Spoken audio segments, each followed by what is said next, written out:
एक साहब ने सवाल किया कि बिल्ली ने किसी बर्तन में मुंह डाल दिया हो तो उसका क्या हुक्म है और वो कैसे पाक होगा। देखें, बिल्ली का जूठा पाक है या पाक नहीं है, इसमें फ़ुक़हा का इख्तिलाफ़ है, और फ़ुक़हा का इख्तिलाफ़ की बुनियादी वजह नुसूस में, अहादीस में इख्तिलाफ़ है। बाज़ अहादीस से मालूम होता है कि पाक है, बाज़ अहादीस से मालूम होता है कि उसको धोना चाहिए। अब एक हदीस में आता है हुज़ूर अलैहिस्सलातु वस्सलाम ने फरमाया कि इन्नहा मिनत तवाफ़ीन अलैकुम वत्तवाफ़ात, इन्नहा लैसत बिनजस, कि ये बिल्ली नजस नहीं है, इसलिए कि बहुत ज़्यादा घरों में फिरने वाली चीज़ है और इससे बचना मुमकिन नहीं है। एक दूसरी हदीस में हुज़ूर अलैहिस्सलातु वस्सलाम ने इरशाद फरमाया युग़सलुल इनाउ मिन वुलूग़िल हिर्रति मर्रतन। इसी तरह एक हदीस में इन अल्फाज का इजाफ़ा है कि तुहूरुल इनाई इज़ा वलगत फ़ीहिल हिर्रा अन युग़सला मर्रतन, कि किसी बर्तन की पाकी, अगर बिल्ली उस बर्तन में मुंह मार ले तो उसकी पाकी यह है कि उसको एक दफ़ा धो दिया जाए। अब इस हदीस से मालूम होता है कि उसको धोना चाहिए, दूसरी रिवायात से मालूम होता है कि नहीं धोना चाहिए। इसी के पेश नज़र फ़ुक़हा का इसमें इख्तिलाफ़ हुआ है।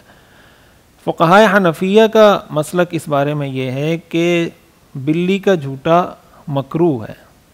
मकरूह होने का मतलब यह है कि अगर किसी के पास उसके मुतबादिल खाना, उसका मुतबादिल पानी, उसके मुतबादिल दूध, दूसरी चीज़ें मौजूद हैं तो उसको इस्तेमाल कर ले, लेकिन अगर मुतबादिल नहीं है तो इसका इस्तेमाल करना भी जायज़ है, ये नजस नहीं है। यहाँ पे एक बात मैं ये भी अर्ज़ कर दूँ कि इस तरह के मसाइल जब बताए जाते हैं तो कमेंट्स में अगर आप देखें जाके, लोग कह रहे होते हैं आप फ़िक़्ह हनफ़ी बयान करते हैं, आप हदीस बयान नहीं करते, आप दीन बयान नहीं करते। तो इस तरह की नशिस्तों का मकसद बुनियादी तौर पर सिर्फ मसला बताना होता है, उसके सारे दलाइल, उसकी सारी तफासील, इख्तिलाफ़, फिर इख्तिलाफ़ की वजह, फिर उसमें राजिह बात क्या, ये सारी तफसील बताना नहीं होता। अब जैसे इस मसले में मैंने आपको बताया कि दो मुख्तलिफ़ अहादीस हैं। अब इन दोनों अहादीस को इस तरीके से जमा किया गया है कि इसको अगर कोई इस्तेमाल कर लेता है तो उसको ये नहीं कहा जाएगा कि इसने कोई गुनाह का काम किया, इसलिए कि हदीस से ये भी मालूम होता है। लेकिन साथ साथ हदीस में ये फरमाया गया कि उसको एक दफ़ा धो दिया जाए। इससे पता चलता है कि अगर उससे बचना मुमकिन हो तो बचना भी चाहिए, और इससे ज़ाहिर है कि बर्तन की पाकी करार देने का मतलब ये है कि बर्तन उससे नापाक हो जाता है।